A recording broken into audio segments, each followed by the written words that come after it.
आप देख रहे हैं बिहार विशेष। 12 मार्च 1930 को महात्मा गांधी ने गुजरात से एक यात्रा शुरू की थी। गांधी जी की उस दांडी यात्रा ने अंग्रेजों को उखाड़ फेंका था और एक बड़ा रोल उसमें अदा किया। और 92 साल बाद प्रधानमंत्री नरेंद्र मोदी ने भी गुजरात से ही अपने मिशन 2024 की शुरुआत की है। आखिर क्या है मोदी के दांडी मार्च के मायने, समझेंगे इस खास कार्यक्रम में।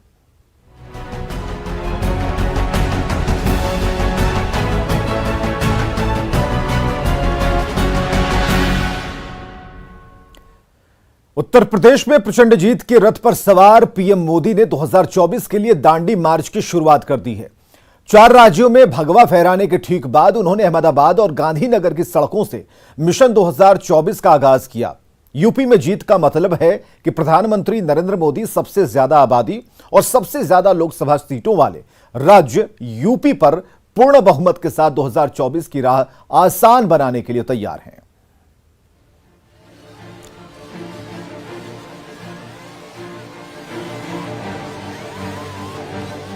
ये 2 तस्वीरें हैं। पहली तस्वीर ठीक 92 साल पहले यानी 12 मार्च 1930 की गुजरात की है और दूसरी तस्वीर है शनिवार 12 मार्च 2022 की।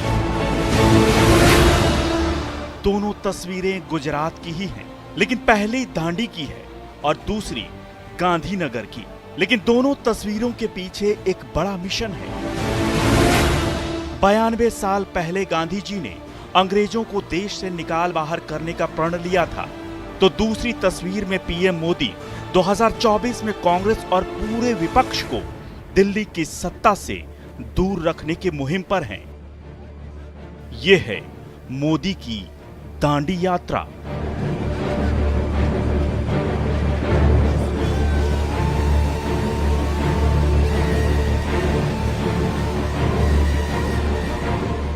यूपी में प्रचंड जीत के साथ मोदी ने अपने 2024 के दांडी मार्च की शुरुआत कर दी है। गुरुवार को यूपी के साथ 4 राज्यों में जीत के बाद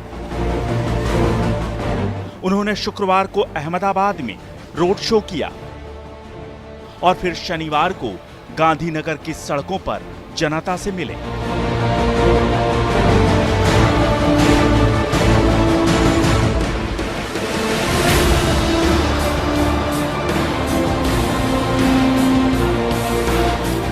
गुजरात में इसी साल चुनाव होने हैं, इसलिए यूपी फतह के बाद पीएम मोदी ने सीधे गुजरात से 2024 के लिए दांडी मार्च की शुरुआत की।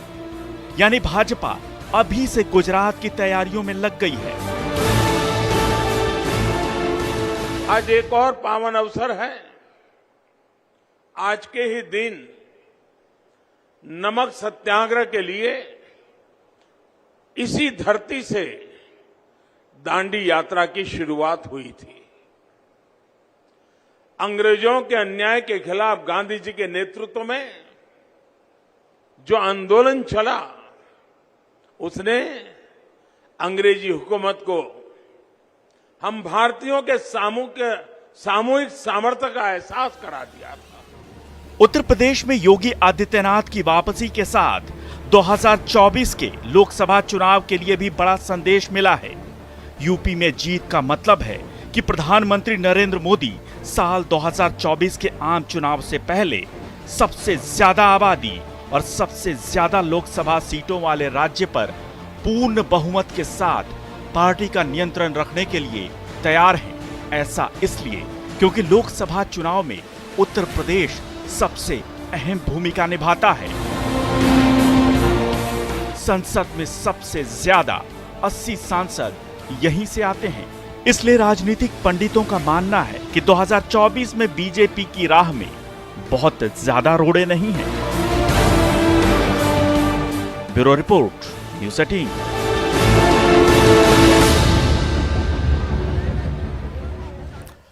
क्या 2022 के चुनाव नतीजे 2024 का ट्रेलर हैं? अगर नहीं हैं, तो 2024 में विपक्ष पीएम मोदी के सामने कितनी बड़ी चुनौती पेश कर पाएगा? 2024 में मोदी के मुकाबले विपक्ष के पास चेहरा कौन होगा? आखिर कितना ताकतवर है विपक्ष? और क्या 2024 में मोदी को हराना मुश्किल ही नहीं, नामुमकिन है?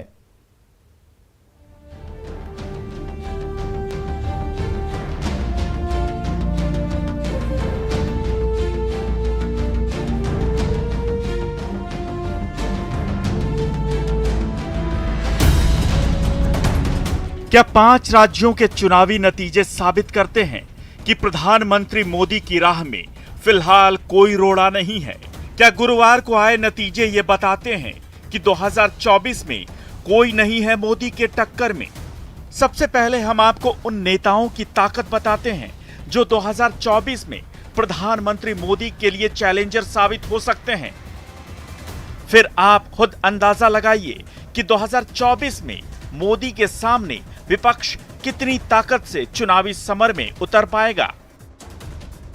देश के 23 राज्यों और केंद्र शासित प्रदेशों में बीजेपी के पास लोकसभा की 301 सीटें हैं, लेकिन देश में इनकलाब फैलाने की बात करने वाले केजरीवाल की ताकत अभी दिल्ली और पंजाब में है और दोनों राज्यों की 20 लोकसभा सीटों में उसके पास अभी कोई भी सीट नहीं है। ममता बनर्जी की ताकत बंगाल में है, जहां 42 लोकसभा सीटें हैं और ममता की ताकत 22 सीटों की है। के चंद्रशेखर राव की ताकत तेलंगाना में है, जहां कुल 17 लोकसभा सीटों में से 9 पर 2019 में टीआरएस ने जीत दर्ज की थी। शरद पवार की ताकत महाराष्ट्र में है, जहां 48 लोकसभा सीटें हैं और एनसीपी के पास अभी 4 सीटें हैं। पी विजयन की सीपीएम ने 2019 में केरल और तमिलनाडु में सफलता हासिल की थी। केरल की 20 में से 1 और तमिलनाडु की 39 में से 2 सीटें सीपीएम को हासिल हुई थी, जबकि एमके स्टालिन की ताकत तमिलनाडु में है, जहां की 39 में से 24 सीटें डीएमके ने 2019 में जीती थी। जगनमोहन रेड्डी की ताकत आंध्र प्रदेश में है, जहां की 25 में से 22 सीटें उनके पास हैं। नवीन पटनायक की ताकत ओडिशा में है, जहां की कुल 21 में से 20 सीटें बीजेडी के पास हैं। राहुल गांधी की ताकत 16 राज्यों में है। कांग्रेस ने 2019 में 16 राज्यों की 53 लोकसभा सीटों पर जीत दर्ज की थी, यानी विपक्ष का पूरा कुनबा मिलाकर भी मोदी की ताकत से बहुत कम है। अब जरा अंदाजा लगाइए कि 2024 में विपक्ष कितनी ताकत से मोदी के सामने खड़ा होगा और अगर खड़ा होना भी चाहेगा तो कितनी बड़ी चुनौती पेश कर पाएगा। ये सवाल इसलिए भी है क्योंकि विपक्ष का कुनबा बिखरा हुआ है। विपक्षी एकता के लिए सबसे बड़ा सवाल यही है कि आखिर तीसरे मोर्चे को लीड कौन करेगा। देश की ग्रैंड ओल्ड पार्टी कांग्रेस की सियासी ताकत दिन ब दिन जर्जर होती जा रही है। गाहे बगाहे तीसरे मोर्चे की बात उठती तो जरूर है, पर नेतृत्व के सवाल पर खत्म हो जाती है। हालांकि यूपी चुनावों के बाद ममता बनर्जी ने एक बार फिर कांग्रेस को एक तरह से गठबंधन का ऑफर जरूर दिया है, लेकिन लगता नहीं कि तीसरे मोर्चे की संभावना इस बार भी जमीन पर उतर पाएगी।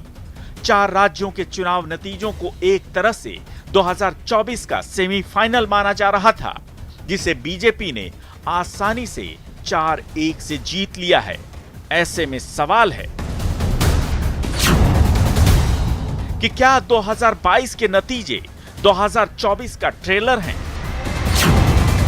आखिर 2024 में मोदी के मुकाबले विपक्ष के पास चेहरा कौन होगा? क्या फिलहाल मोदी को हराना मुश्किल ही नहीं, नामुमकिन है? Bureau report, news 18। तो क्या बीजेपी के लिए 2022 में ही 2024 की जीत तय हो गई? यह सवाल इसलिए क्योंकि यूपी फतह के बाद प्रधानमंत्री मोदी ने खुद यह दावा किया है।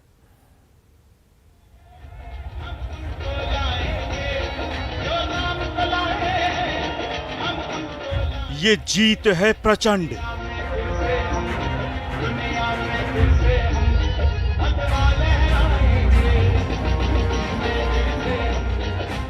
योगी सरकार रही अखंड।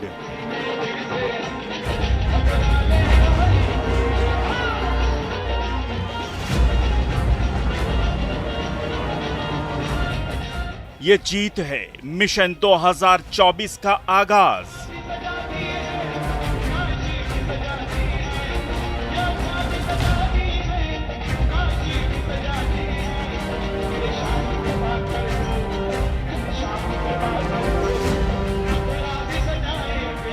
यूपी में प्रचंड जीत के बाद बीजेपी के सबसे बड़े सिरमौर प्रधानमंत्री नरेंद्र मोदी ने शुक्रवार को अहमदाबाद में मिशन 2024 का आगाज कर दिया। भले ही प्रधानमंत्री का काफिला अहमदाबाद की सड़कों पर था, लेकिन इसमें यूपी में मिली भारी जीत की सुपर एनर्जी साफ दिख रही थी।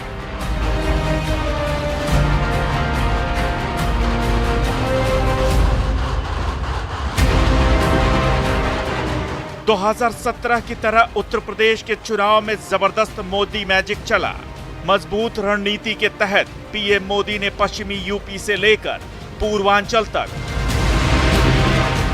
134 सीटों पर जीत दिलाने में अहम भूमिका निभाई और आगे बढ़कर विरोधियों से दो हाथ किया। कड़ी टक्कर वाली सीटों पर उन्होंने खुद कमान संभाली और नतीजों ने साफ कर दिया कि 2024 में बीजेपी फिर बल्ले बल्ले करेगी। यूपी समेत 4 राज्यों में बीजेपी को मिली प्रचंड जीत के बाद प्रधानमंत्री नरेंद्र मोदी ने दावा किया कि ये नतीजे 2024 का रास्ता तय करेंगे। कुछ पॉलिटिकल ज्ञानियों ने कहा था 2019 में जब लोकसभा में हम दोबारा जीत करके आए तो उस ज्ञानियों ने कहा था कि भाई इस 2019 के जीत में क्या है, ये तो 2017 में ही तय हो गई थी, क्योंकि 2017 में यूपी का रिजल्ट आया था। मैं मानता हूं इस बार भी ये ज्ञानी जरूर कहने की हिम्मत करेंगे कि 2022 के नतीजों ने 2024 के नतीजे तय कर दिए। तो क्या प्रधानमंत्री मोदी ने 2024 की जीत का फॉर्मूला तैयार कर लिया है? आखिर उनके इस भरोसे के पीछे क्या है? वो कौन सी बूटी है जो बीजेपी के हाथ लगी है, जिसका सेवन कर वो 2024 का मैदान मारने का दावा कर रही है?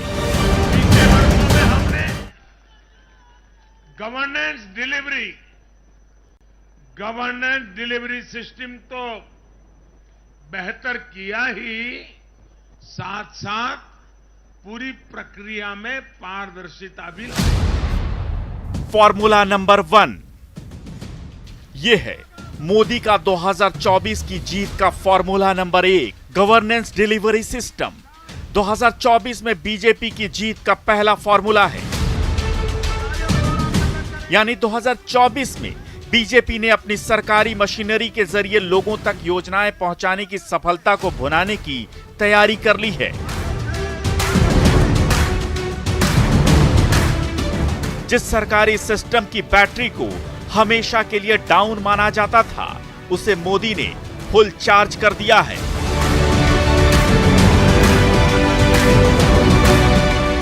इसके जरिए गरीबों तक सफलता से सरकारी योजनाओं का लाभ पहुंच रहा है और यही उनके फॉर्मूले में सबसे अहम है।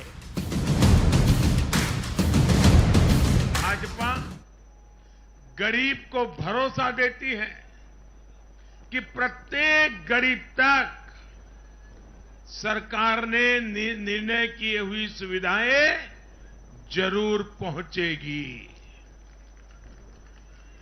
और मैं गरीब के घर तक उसका हक पहुंचाए बिना चैन से बैठने वाला इंसान नहीं। फॉर्मूला नंबर 2, याद कीजिए वो दिन जब पूर्व प्रधानमंत्री राजीव गांधी ने कहा था कि केंद्र से 1 रुपया भेजा जाता है तो गरीब तक 15 पैसे ही पहुंच पाते हैं। लेकिन मोदी सरकार ने जनधन खातों के जरिए इस डिलीवरी सिस्टम को फुल प्रूफ कर दिया है।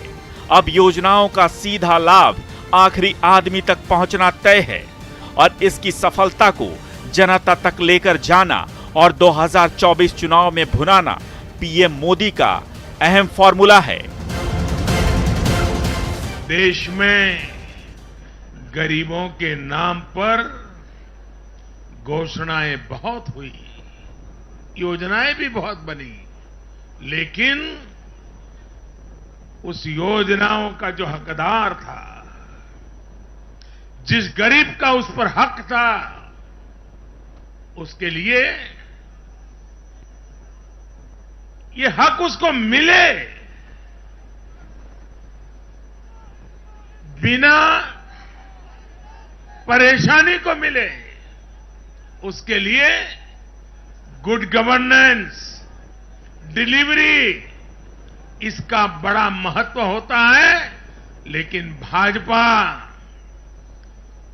इस बात को समझती है और मैं लंबे अरसे तक मुख्यमंत्री के नाते काम करके आया हूं, इसलिए मुझे पता है कि आखिरी इंसान की सुविधा के लिए कितनी मेहनत करनी चाहिए।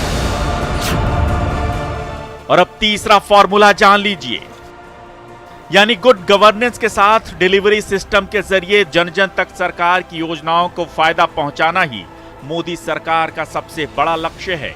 और यही 2024 की जीत का आधार भी बनेगा, क्योंकि यूपी चुनावों में इसी फॉर्मूले के जरिए बीजेपी ने प्रचंड जीत दर्ज की है और इस जीत को 2024 का सेमीफाइनल माना जा रहा है। Bureau report, news 18। और आगे देखिए अपना बिहार।